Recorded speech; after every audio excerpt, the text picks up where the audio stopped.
Please come forward, state your name and address. Seeing no public we do have public comment.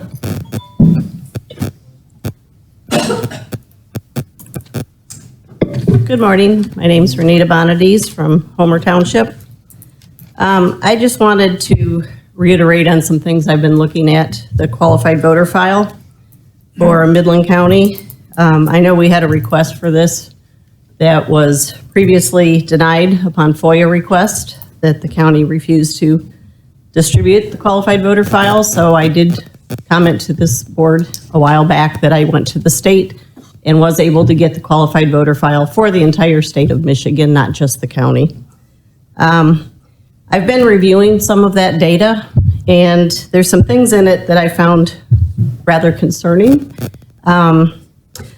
One of them happens to be that we have 70,000 voters in our qualified voter file, which, if one were to look at the people of voting age in the county, that's a little excessive to that number.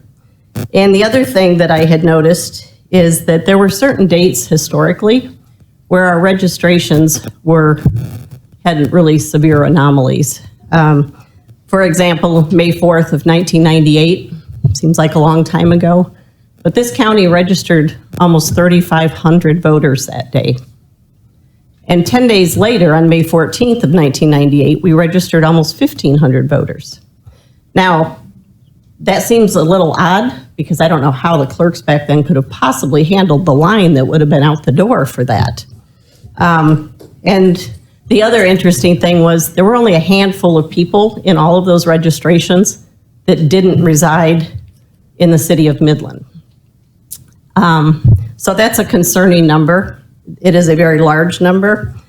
And it's also something that I've analyzed some data across the state and some other counties, and I see similar anomalies.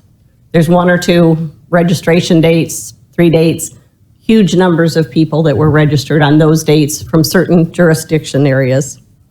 And I guess the thing about that is we also have 80 people on the voter rolls that registered January 1st of 1900, which seems a little odd too, because I don't think we had that date that we were tracking. So I'm not sure about the quality of data. And we also have a few of the townships, Edenville and Hope and Larkin, where we also had dates where they were almost exclusively the people registering that day, and it was to the numbers in the hundreds.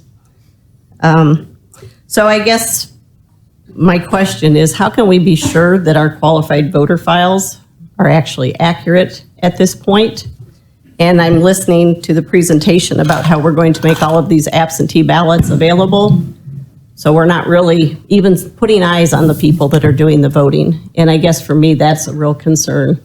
And the fact that we were denied the qualified voter file in this county, that was not, according to FOIA law, allowable. We should have been able to get that data.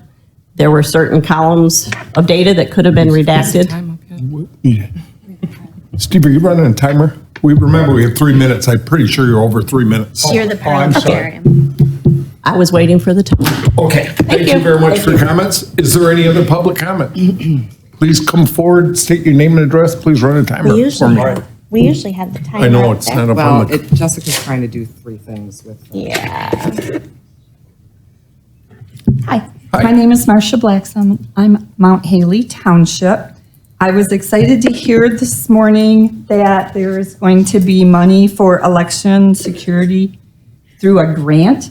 I know I had approached maybe Ann or some others in regards, or even maybe right here at this meeting, in regards to having a security camera on our drop box outside one of our public buildings, and at the time was told there wasn't money to fund something like that. So at this point, I'm encouraging you to take advantage of that grant to have those security cameras on wherever we have drop boxes for this next coming election. Would greatly appreciate that. Thank you. Thank you for your comments. Is there any other public comments?